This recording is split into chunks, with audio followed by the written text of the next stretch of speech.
আসসালামু আলাইকুম সুপ্রিয় দর্শক মণ্ডলী, আমরা করম জল চলে এসেছি এসে সুন্দরবনের।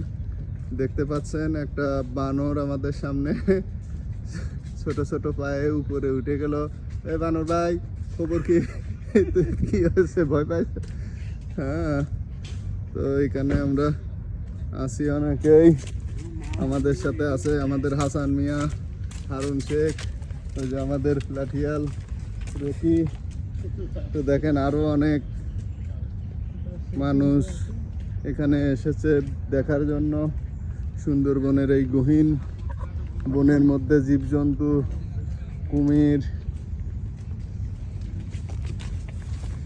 পাশাপাশি আরো অন্যান্য প্রাণী দেখার জন্য সবাই, এই যে ছোট ছোট ভাইরা আসছে। ছোট ভাই, কি খবর? দেখছো হরিণ টরিণ?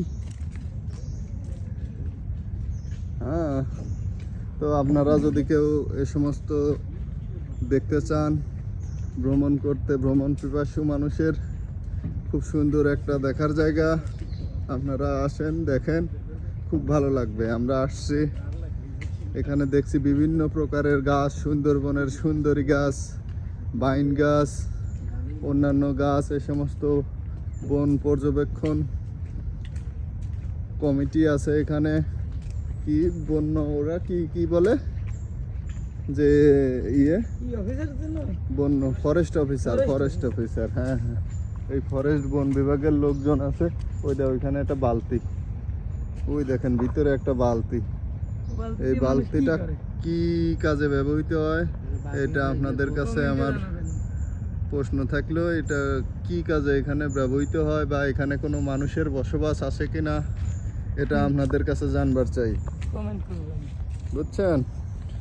তো দেখেন কি সুন্দর করে রাস্তা বানাইছে মানুষের যাতায়াতের জন্য।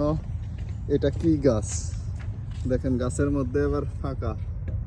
হ্যাঁ, এখানে কোনো সাপ টাপ আছে নাকি আল্লাহ জানে। দেখি একটু উঠে টুটে, ও মারে, ভয়ঙ্কর সাপ থাকতে পারে, আমার ভয় করে। আপনারা এসে দেখবেন, আশা করি। আমার উমর থাকলে আরো ভালো হইতো, আপন ভালো ধারাভাষ্য দিতে পারে, আমি কেমন পারি না। ধন্যবাদ।